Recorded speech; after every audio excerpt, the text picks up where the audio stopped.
E agora, pessoal, nós vamos dar uma olhadinha numa matéria que está viralizando na internet.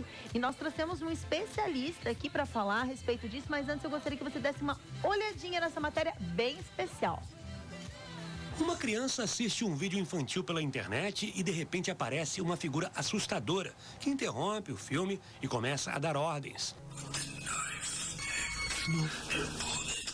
A espécie de assombração virtual, conhecida como boneca Momo, faz ameaças, cria desafios e induz as crianças a se automutilarem. A figura é uma boneca japonesa que foi exibida em uma galeria de artes em Tóquio em 2016.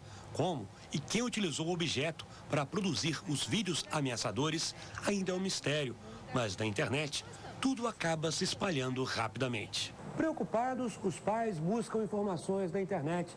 Eles querem proteger os filhos, mas aí surge um outro problema do mundo virtual. Quanto mais pessoas digitam a palavra Momo em sites de busca, existe a tendência que temas relacionados ao assunto sejam direcionados para aquele computador.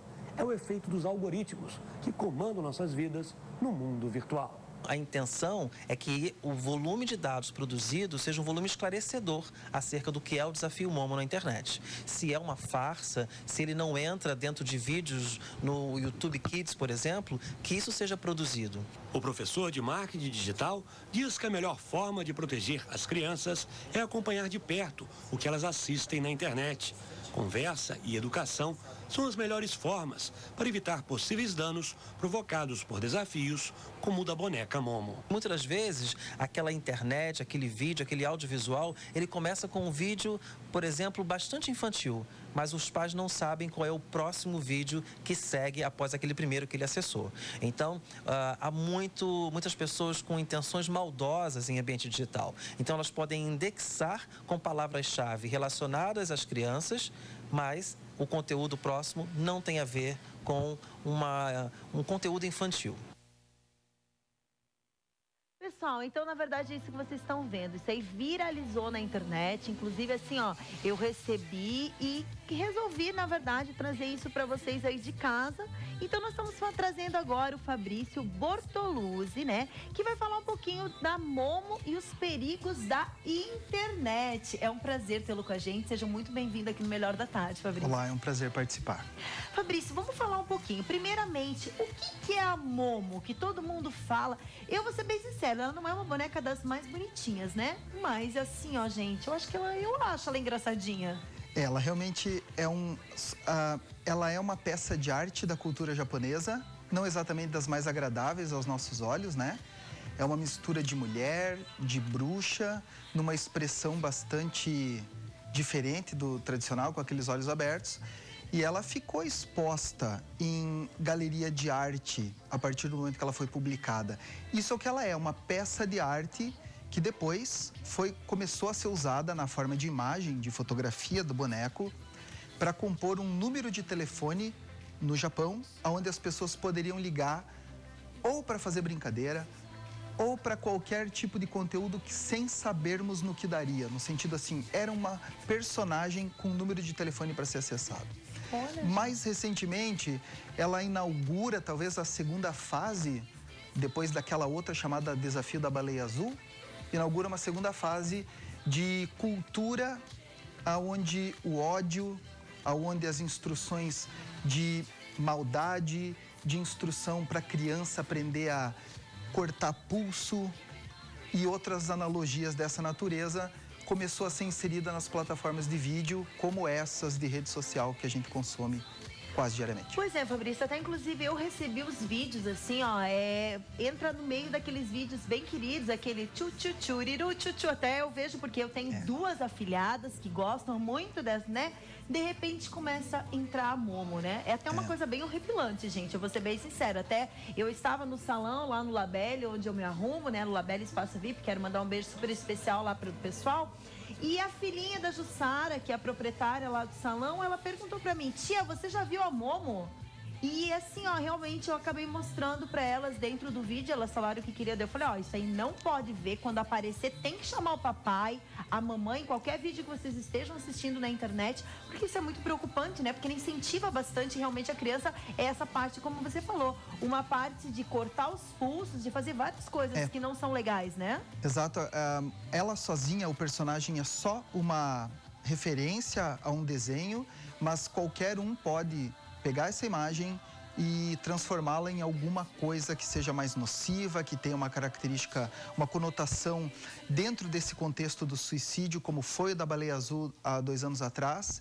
E sozinho não significa muita coisa, mas chegando na timeline de vídeo, chegando eventualmente em meio a um vídeo que aparentemente parece infantil, ele vai chocar mesmo. E essa parece ser a intenção de quem cria, a princípio, chocar essa população de crianças que, de certa forma, está bastante exposta e vulnerável, assistindo vídeos que são encaixados um após o outro, como disse a matéria que passou agora antes da nossa conversa, onde os algoritmos de vídeo vão buscando vídeos mais parecidos com aqueles que você já estava assistindo, sem garantias, sem pré-filtro, sendo criados por qualquer um. Daí a incerteza e o risco de realmente uma criança receber uma imagem com conotação bastante maldosa em meio a vídeos infantis.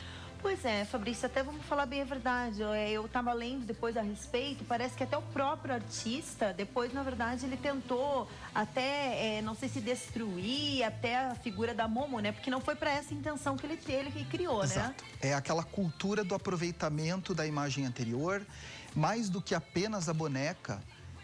A mistura dessa boneca apenas como o assunto para mais chamar a atenção, tanto é que a gente se concentra muito no diálogo da boneca, mas o mais grave é realmente que, independente de ser ela, independente de ser uma baleia azul, são pessoas que estão motivadas a ensinar crianças a fazer ações de mutilação própria, ou de machucar os outros, ou de trazer conotação sexual para conteúdos que normalmente são do repertório infantil, como o universo de super-heróis, por exemplo. Nossa. Fabrício, vamos falar um pouquinho. Em quais locais da internet esses discursos de ódio costumam se propagar mais? Olha, o lugar mais grave onde discurso de ódio acontece e que normalmente inclui adolescentes, inclui crianças que estão numa vulnerabilidade de formação de caráter maior ou que desejam encontrar um local para trocar informações de como fazer mal para outras pessoas, são denominados fóruns. Eles não são muito diferentes de um bate-papo de rede social, onde um vai comentando atrás do outro. É mais ou menos isso. Sim. Só que os assuntos nesses locais não são assuntos políticos, não são assuntos de gostar do programa, são assuntos de como fazer mal, como matar, como manusear armas. E aí, então, requer um ambiente um pouquinho diferente, né, daquele que a gente encontra nas redes sociais mais usadas. A gente chama isso de fóruns, ou no mesmo nome que se dá para esse submundo, é o submundo dos chans. É aí que estão esses locais para as pessoas que querem encontrar ambiente para discurso de ódio, conversarem sem grandes riscos de serem monitoradas. Olha, inclusive também eu acho que assim, ó, como você falou agora, a questão de monitoramento, eu acho que realmente os pais têm que ficar muito atentos mesmo, porque a gente recentemente teve um episódio muito triste lá em São Paulo, né? Que os meninos, na verdade, começam a brincar naqueles jogos, né? Que hoje em dia as crianças passam muito tempo em cima de jogos, realmente, e são incentivadores mesmo de guerra, de ódio mesmo ali, né? Isso é preocupante também, né, Fabrício? Existe aí uma dualidade. Faz sentido que crianças que tenham uma tendência a um comportamento mais violento encontrem nos jogos violentos uma forma de expressar. Agora, o que a gente percebe é que a maior parte das vezes, pessoas que gostam de jogos não estão necessariamente num perfil violento. Olha que interessante. Então, de repente, a pessoa é comum, bem intencionada, um excelente cidadão, uma criança de excelente caráter, mas gosta de jogos de guerra. Então, uma parte da população alega que jogos não são o motivo dessas crianças serem violentas. Olha. Tá? A outra parte tenta associar que se a pessoa tem comportamento violento, ela gosta de jogos de tiro.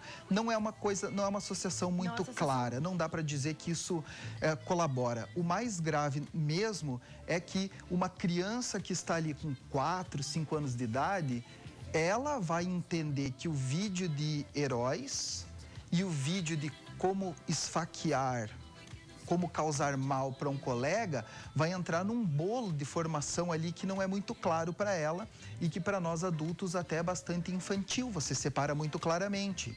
Ou ainda, se um super-herói nessa onda da Momo, ele faz um certo gesto porque o vídeo no YouTube foi encenado para ter conotação sexual, de maldade, essa criança vai achar que é do mesmo repertório de um herói fazendo aquilo que o herói foi feito para fazer. Então, uma confusão onde o que dá para dizer essa confusão existe nas redes sociais de vídeo, seja Momo, conotação sexual para crianças, vídeos que evoluem de uma brincadeira e aí o pai sai de perto e não vê mais o que a criança está fazendo e aí começa a aparecer vídeos de violência, é da natureza da rede social. Ela escolhe os próximos vídeos acreditando que são bons. Nunca vai substituir um pai e uma mãe que estejam com os olhos naquela mesma tela, que não deixam essa criança ficar trancada num quarto ou assistindo o vídeo numa posição isolada. Ou seja, talvez a melhor técnica aí seria pôr numa televisão para a criança assistir, compartilhar sala, com ela, e aí auditar, ou então abrir mão de rede social de vídeo grátis, que fica trazendo propaganda, fica trazendo coisas que também podem não necessariamente fazer bem para a criança, já que são conteúdos que qualquer um faz, é diferente de uma televisão que tem uma linha, né, um editorial. Então, na minha opinião, o melhor seria não consumir vídeos grátis, vídeos que são episódios completos do desenho que o seu filho gosta e que estão de graça. Alguma coisa está errada, e aí a porta de entrada para a maldade. Pois é, a gente pode desconfiar. Até eu queria saber qual o impacto que isso pode então causar nas crianças. Vai muito desse comportamento. Acredito que pai e mãe que cuidam, acompanham, raramente uma imagem da Momo, a imagem da faca, a imagem do sangue sozinha vai mudar o comportamento da criança. Então é muito mais, é um veículo para potencializar, ou seja, se o pai e mãe acompanham e cuidam e criam, e na minha opinião ainda, né, se me permite aqui, evitam usar telas de televisão para público muito pequenininho, de 4, 5, 6 anos, tela de computador, tela de tablet, tela de celular, estão fazendo, na minha opinião, o que dá para fazer para evitar contato com essas plataformas grátis e que colocam propaganda ou vídeos aleatórios aparecendo. Olha que legal. Fabrício, uma outra coisa que eu também me surgiu aqui agora, isso pode ser também fake news ou não? A rede social mais famosa de vídeos é o YouTube, no momento, né? E o YouTube reporta que até agora não houve casos reais de aparição inesperada da Momo ou de vídeos com conotação que coloque a criança em dúvida, né? Posicionamento formal da empresa. Grupos de pessoas que eu conheço alegam que sim, que já viram ou uma ou outra coisa em meio a vídeos, inclusive naquele ato de propaganda em meio a um vídeo no YouTube, normalmente aparece uma propaganda no meio da transmissão.